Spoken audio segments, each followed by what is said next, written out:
오늘 하나님께서 우리에게 주시는 말씀 디모데전서 6장 우리 3절에서 6절까지 말씀 우리 함께 같이 보도록 하겠습니다. 디모데전서 6장 3절에서 6절까지 말씀입니다. 제가 말씀을 읽겠습니다. 누구든지 다른 교훈을 하며 바른 말, 곧 우리 주 예수 그리스도의 말씀과 경건에 관한 교훈을 따르지 아니하면 그는 우리 교독할까요? 4절 것이죠. 교만하여 아무것도 알지 못하고 변론과 언쟁을 좋아하는 자니 이로써 투개와 분쟁과 비방과 악한 생각이 나며 마음이 부패하여지고 진리를 잃어버려 경건을 이익의 방도로 생각하는 자들의 다툼이 일어나느니라. 그러나 자족하는 마음이 있으면 경건은 큰 이익이 되느니라. 아멘. 오늘 9월 5일 우리 수요일에 나오신 여러분 한 분들을 주님 이름으로 축복합니다. 우리 디모데전서 말씀을 우리 수요일마다 계속해서 우리 묵상하고 있습니다. 이 디모데전서 전체에 하나의 주제, 핵심 키워드를 한 단어로 우리가 설정한다면 그것은 경건이라고 하는 단어로 표현할 수 있을 것입니다.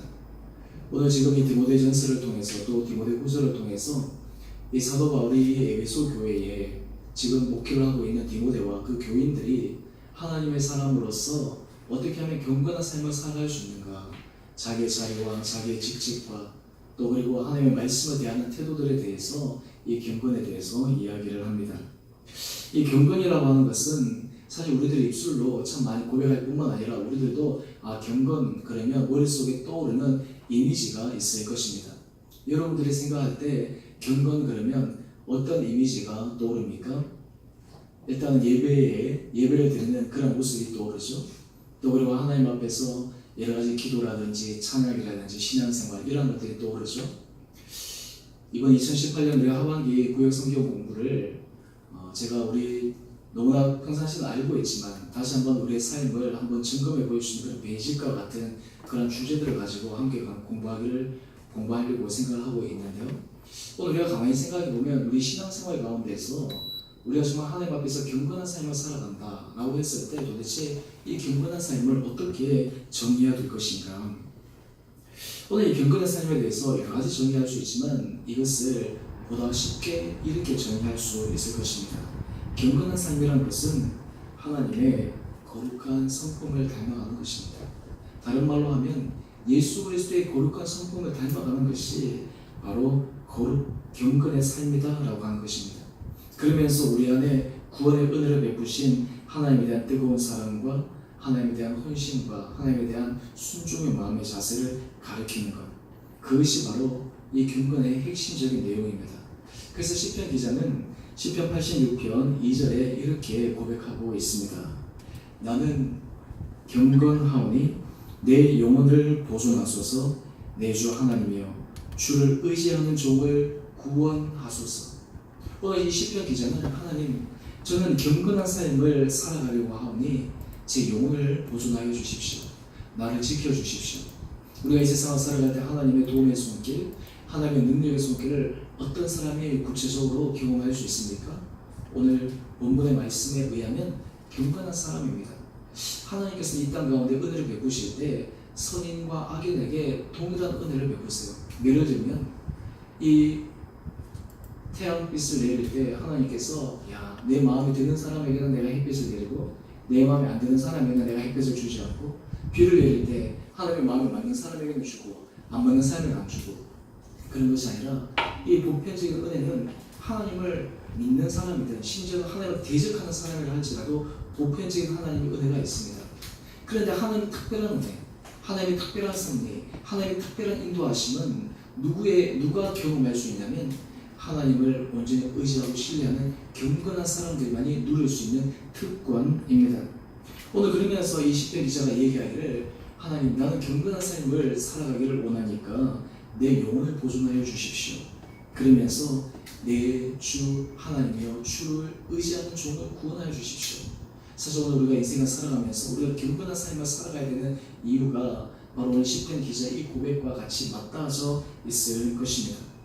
오늘 특별히 이 디모데 전서 6장 이 3절에서 6절 이 아예 말씀은 경건하지 못한 사람들의 모습을 3절과 4절, 5절에서 우리들에게 설명하고 있습니다.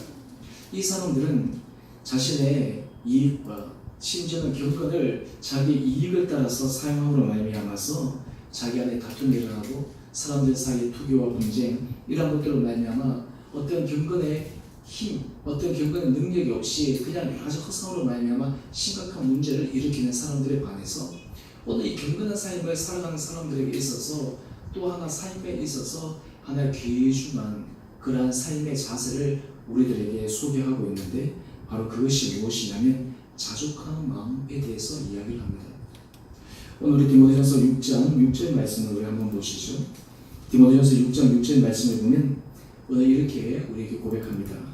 자족하는 마음이 있으면 경건은 큰 이익이 되느니라.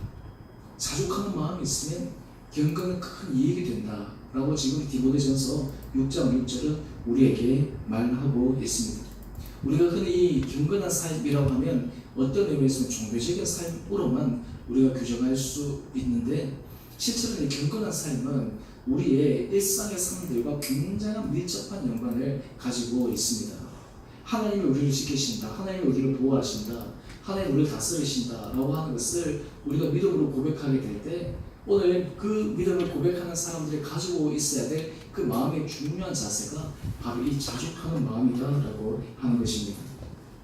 오늘 여러분의 삶에 있어서 한번 제가 질문해 보겠습니다. 여러분의 삶의 만족도는 지금 한 어느 정도 되십니까? 내 삶에 있어서 만족도는 한 몇 점 정도 줄 수 있습니까? 많은 사람들 같은 경우에는 사실은 삶에 있어서 이 만족도라고 하는 것이 어떤 경우에는 100% 만족하는 사람들이 없지 않겠어요? 어떤 경우에 자기 삶에 있어서 뭔가 부족한 부분들, 어떤 의미에서 계속해서 뭔가 추가하고 싶은 그런 것들이 있기 마련인데 오늘 특별히 이 성경에서는 이 자족하는 마음이 이 경건에 이익이 된다라고 우리에게 알려주고 있습니다. 특별히 오늘 현대를 살아가는 우리들에게 이 자족하는 마음은 굉장히 중요한 믿음의 자세입니다. 또한 이 마음이 우리의 삶을 하나님 은혜 가운데서 평안의 삶을 누릴 수 있는 핵심의 근거가 되기도 합니다. 사실 우리가 이 자족하는 마음이라고 하는 것을 우리가 생각할 때 어떤 의미에서 요즘 시대에 어떤 현대의 사람들이 성공의 삶과는 조금 유리되는 것처럼 느껴지기도 합니다.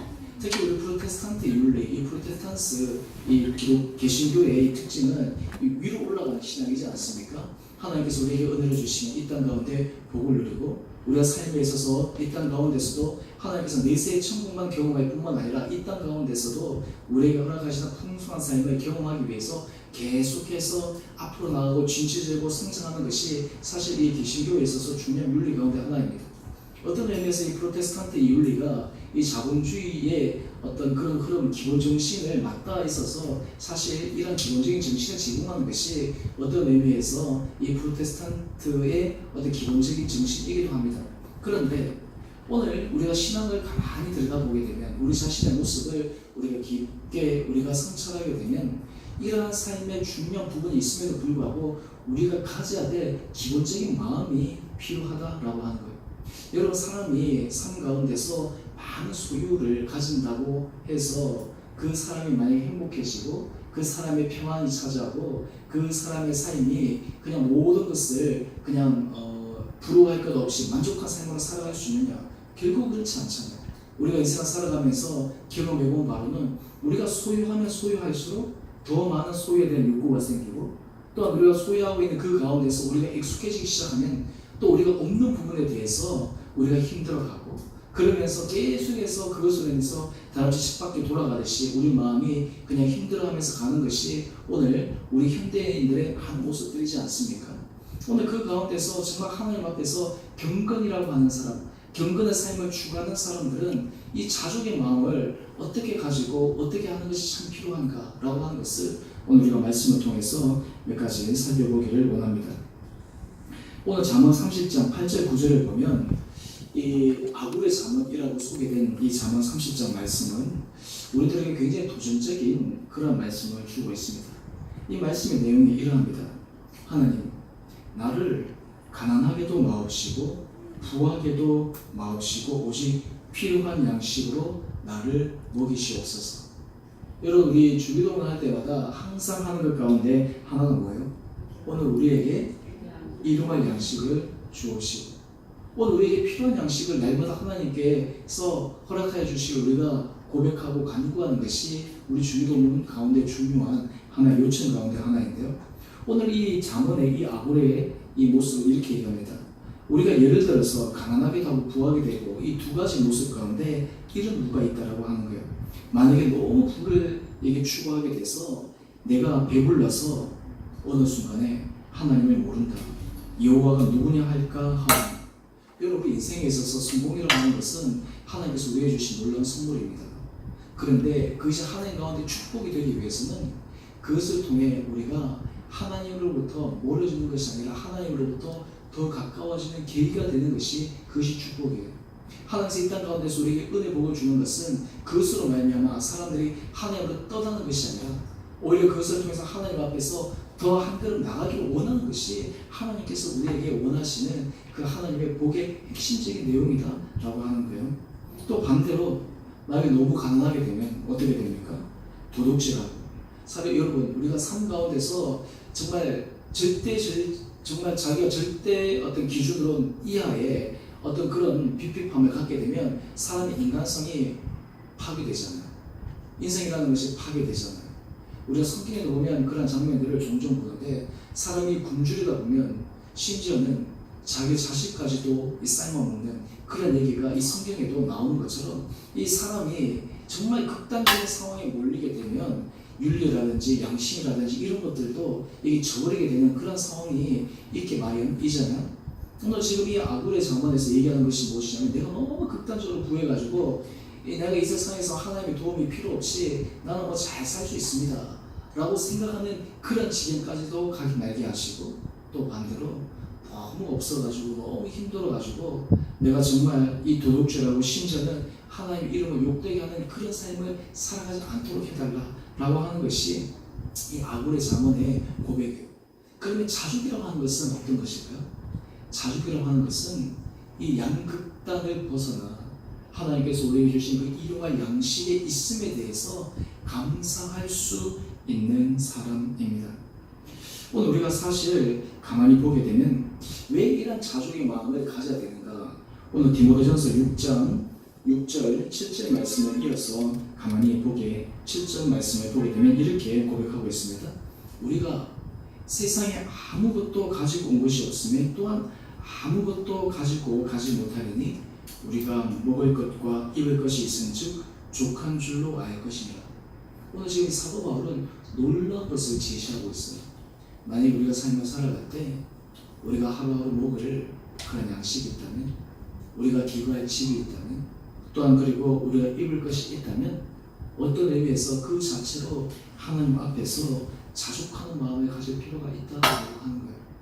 오늘 우리가 하나님께서 이런 마음들 우리에게 허락하여 주실 때 사실 우리에게 부어주는 그 다른 은혜 복은 덤으로서 받아들일 수 있는 것인데, 이런 마음들 우리 가운데 깊게 자리 잡지 못하게 되면 하나님 주신 그 은혜 평강이 우리 마음 가운데 사라지게 됩니다.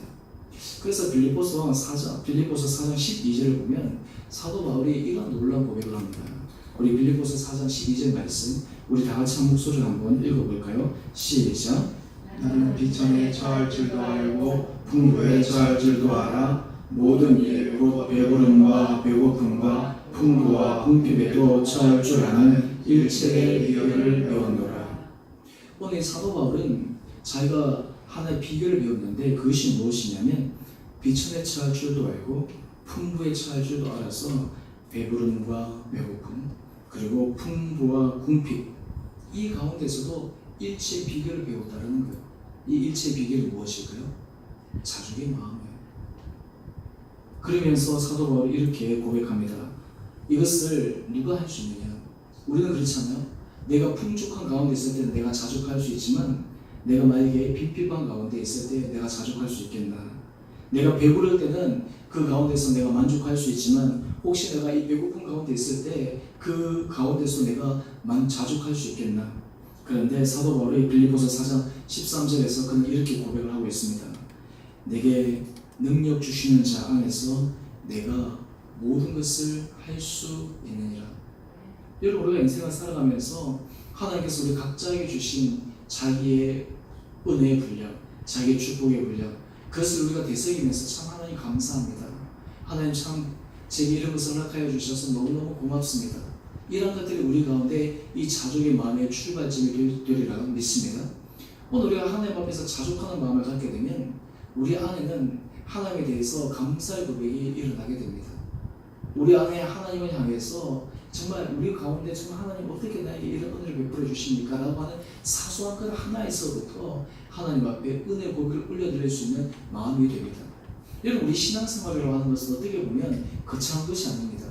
굉장히 사소한 것에서부터 우리가 하나님의 은혜를 경험할 수 있느냐, 그 하나님의 은혜를 우리가 기대할 수 있느냐, 오늘 이것이 바로 이 자족하는 사람들에게 주시는 하나님의 놀라운 은혜의 선물이다 라고 하는 것입니다.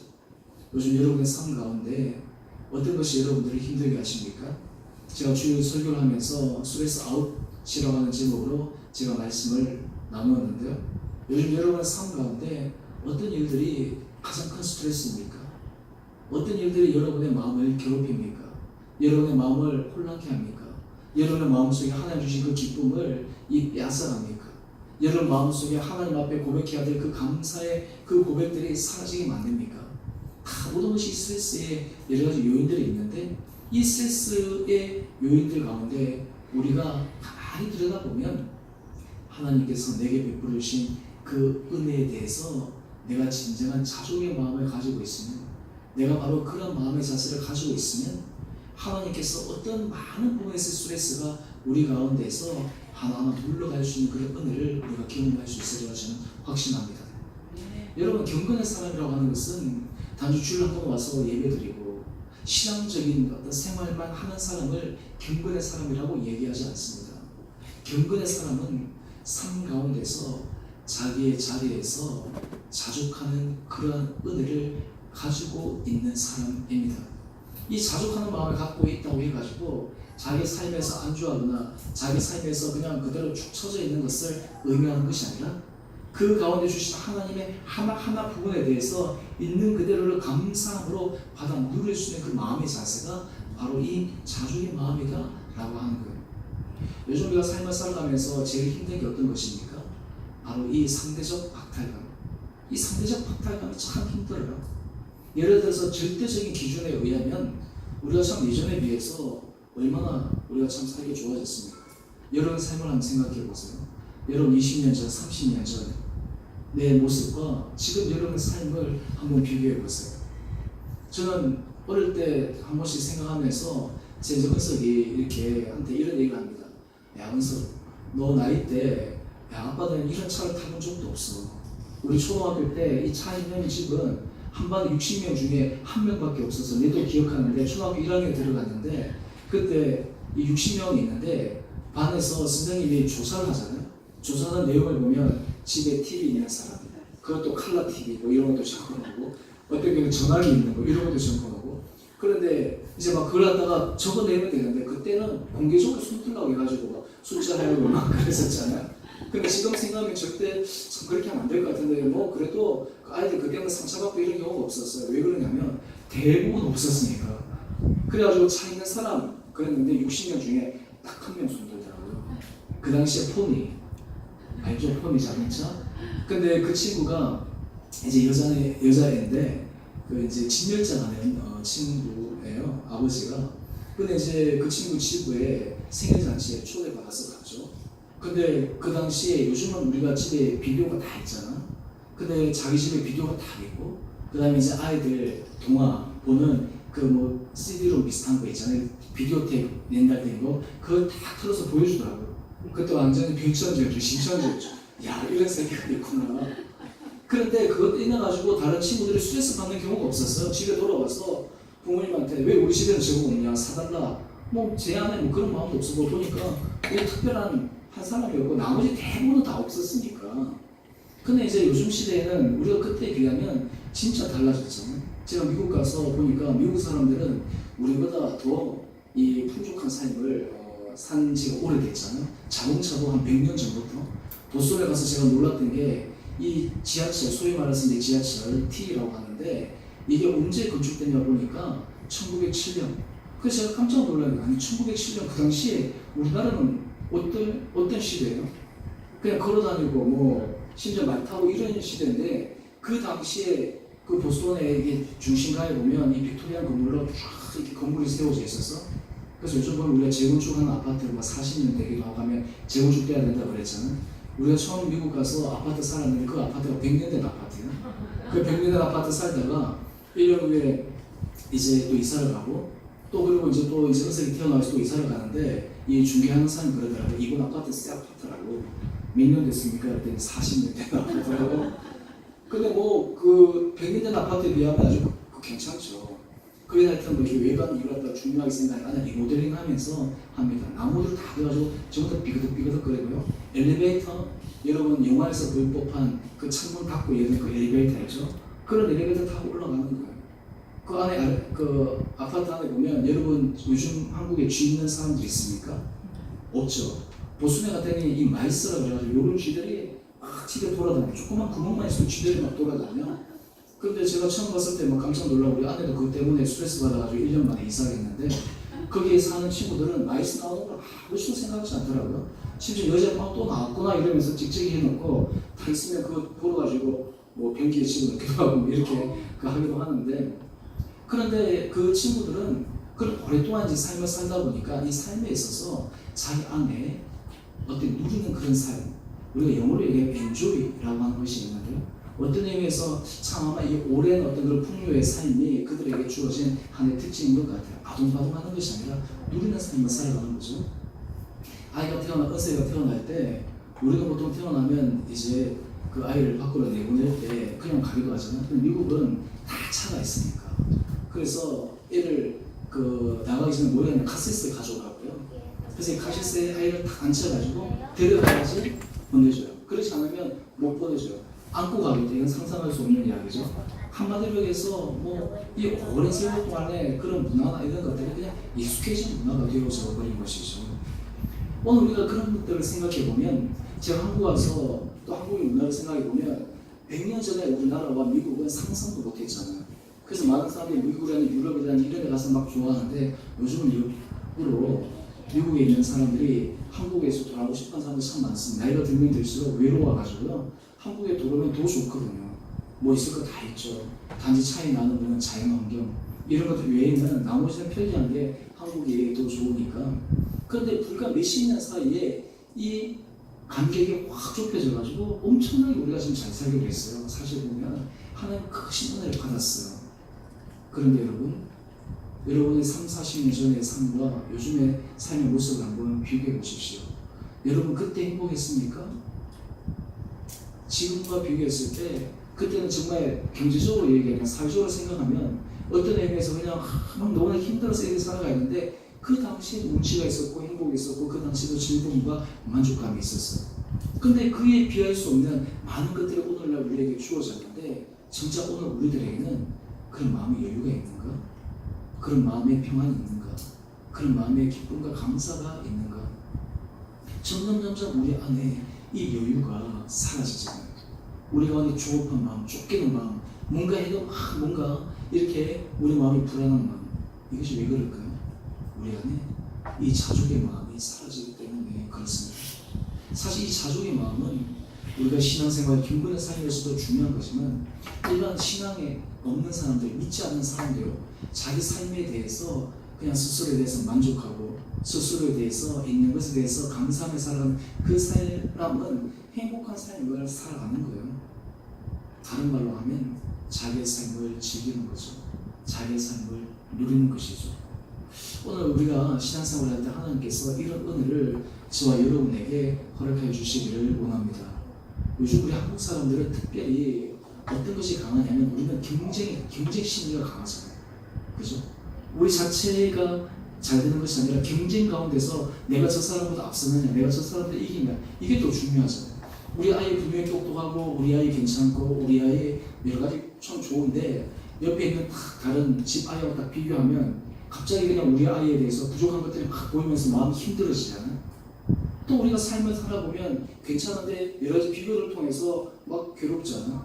요즘 우리가 뭐 이 인터넷을 통해서 참 좋은 것도 많은데 이 사람들에게 자기 삶의 모습을 SNS라는 이런 노출을 시키잖아요. 막 자랑하고 이런 것들이 있는데 사실 그런 것들 보면서 이 상대적인 박탈감이 어떤 의미에서 더 큰 거죠. 오늘 그런 가운데서 어떻게 우리가 이런 시대 가운데 우리 마음을 잘 지켜서 승리하게 갈 수 있을 것인가? 그것이 바로 자족의 마음입니다. 하나님께서 이런 마음을 가지고 있는 사람들에게는 하나님께서 놀라운 은혜 복을 허락하여 주실 줄 믿습니다. 여러분, 이 자족의 마음을 갖고 있는 사람들은 삶에 있어서 마음의 여유를 가지고 모든 것을 대합니다. 삶에 있어서 조금 조급증에서 좀 물러나게 됩니다. 인내할 수 있습니다. 기다릴 수 있습니다. 왜 우리 한국 사람들이 막 빨리빨리 막 조급한 거, 이게 우리 한국 사람들의 특징이잖아요. 이것이 굉장히 긍정적으로 작용해서 우리나라가 정말 빠른 시간 내에 엄청난 경제적인 성장을 이루었고, 우리나라는 뭐든지 하면 정말 빨라요. 다른 사람을 따라가서 웃을 만큼 빨리 하고 또 우리 잘해내고. 그런데 상대적으로 그것이 우리들에게 어떤 피해를 가져왔냐면 우리 마음의 여유를 빼앗아가서 우리 마음을 피폐하게 만들어 버린 거예요. 우리가 신앙생활 할 때도 여러분 가만히 생각해 보면 감사한 일들이 얼마나 많아요. 우리가 하나님 앞에서 하나하나 생각해 보면 참 이 누려야 될 것이 너무너무 많은데 하루하루 삶을 주어진 삶을 감사하며 기뻐하며 누리지 못하고 어떻게 해요? 쫓겨가듯이 막 삶을 살아가잖아요. 어디에 보면 참 불쌍한 어떤 그런 모습들이 오늘 우리들의 삶 가운데서도 있는 것을 우리가 발견하지 않습니까? 오늘 지금 이 바울은 이 디모데와 이 에베소 교인들을 향해서 얘기합니다. 자족하는 마음이 있으면 특별히 이 경건은 큰 이익이 된다라고 이야기를 합니다. 오늘 저와 여러분에게 하나님께서 이런 은혜 마음들을 이런 신년 가운데 허락해 주시기를 간절히 소망합니다. 오늘 여러분의 삶 가운데 하나님께서 우리에게 베풀어 주신 그 은혜를 하나하나 기억해 보십시오. 하나하나 생각해 보십시오. 그리고 여러분 그것을 적어 보십시오. 그리고 그것을 여러분들이 음미해 보십시오. 우리가 그냥 머리로 생각하면 스쳐 지나가요. 근데 그것을 적기 시작하면 의미가 달라집니다. 제가 수련회에 가서 그때 둘째 날 아침 했던 프로그램 가운데 하나가 이 감사의 제목 적기잖아요. 여러분 아마 다 적으신 분도 있고 어떤 분들은 잘 못 적으신 분도 있고 그러실 텐데요. 이것을 적다 보면 우리가 참 이렇게 내가 하나님께서 받은 것이 큰데 이렇게 내가 받은 것이 많은데 왜 나는 이 자족하며 감사하는 마음으로 살아가지 못했는가 라고 하는 생각들을 받아들이지 않겠습니까? 오늘 사실 우리 교회 앉아 계신 여러분 한 분 한 분들에게 하나님께서 정말 이런 은혜를 주실 때 우리의 처한 상황 가운데서 하나님의 놀라운 은혜 복이 임할 줄 믿습니다. 이런 마음을 갖게 되면 우리의 삶의 문이 더욱더 활짝 열려지게 됩니다. 우리의 삶 가운데서 하나님께서 더 큰 은혜의 단계로 우리를 계속해서 인도해 가시는 거예요. 오늘 우리가 이 세상을 살아갈 때 우리가 특별히 하나님을 신뢰하고 하나님을 의지하고 하나님을 믿는다라고 할 때 우리 안에 이런 자족의 마음이 다시 한번 회복되고 다시 한번 이 자족의 마음을 우리 마음속에 다잡고 그러나 우리 삶의 중요한 하나의 마음 자세로 자유매김할 때 하나님께서 우리 한 사람 한 사람들에게 놀라운 은혜 삶으로 인도하여 주실 줄 믿습니다. 오늘 디모데전서 6장 6절의 말씀 제가 다시 한번 읽겠습니다. 자족하는 마음이 있으면 경건은 큰 이익이 되느니라. 오늘 이 자족의 마음을 저와 여러분에게 하나님께서 허락하여 주셔서 우리 삶 가운데 믿음 가운데서 승리하며 나갈 수 있는 우리의 귀한 삶이 되시기를 다시 한번 주님의 이름으로 축원드립니다. 우리 함께 같이 찬양하겠습니다. 우리 찬송가 430장입니다.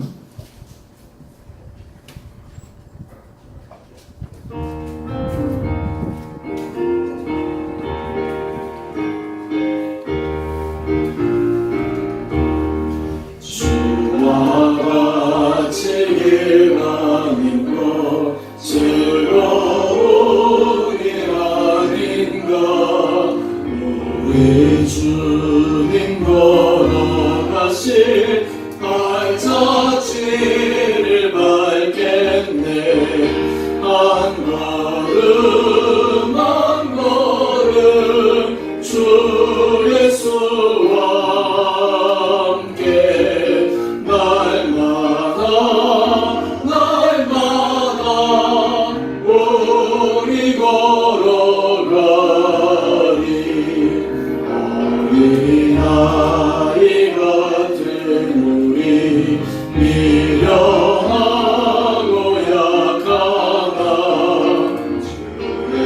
속에 이끌리어 생명길로 가겠네.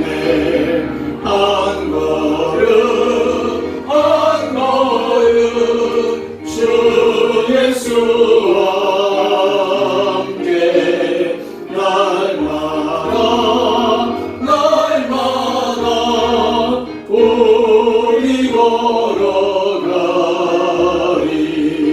꽃이 피는 들판이나 험한 골짜기라도 주가 인도하는 대로 주와 같이 가겠네. 한 걸음 한 걸음 주 예수와 함께 날마다 우리 걸어가리. 옛 선지자의 녹같이 우리들도 천국에 올라갈 때까지 주와 같이 걷겠네. 한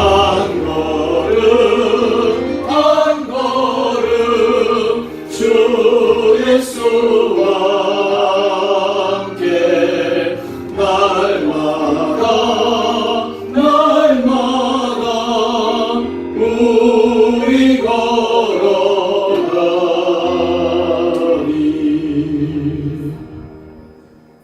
우리 시간 함께 같이 기도하기를 원합니다.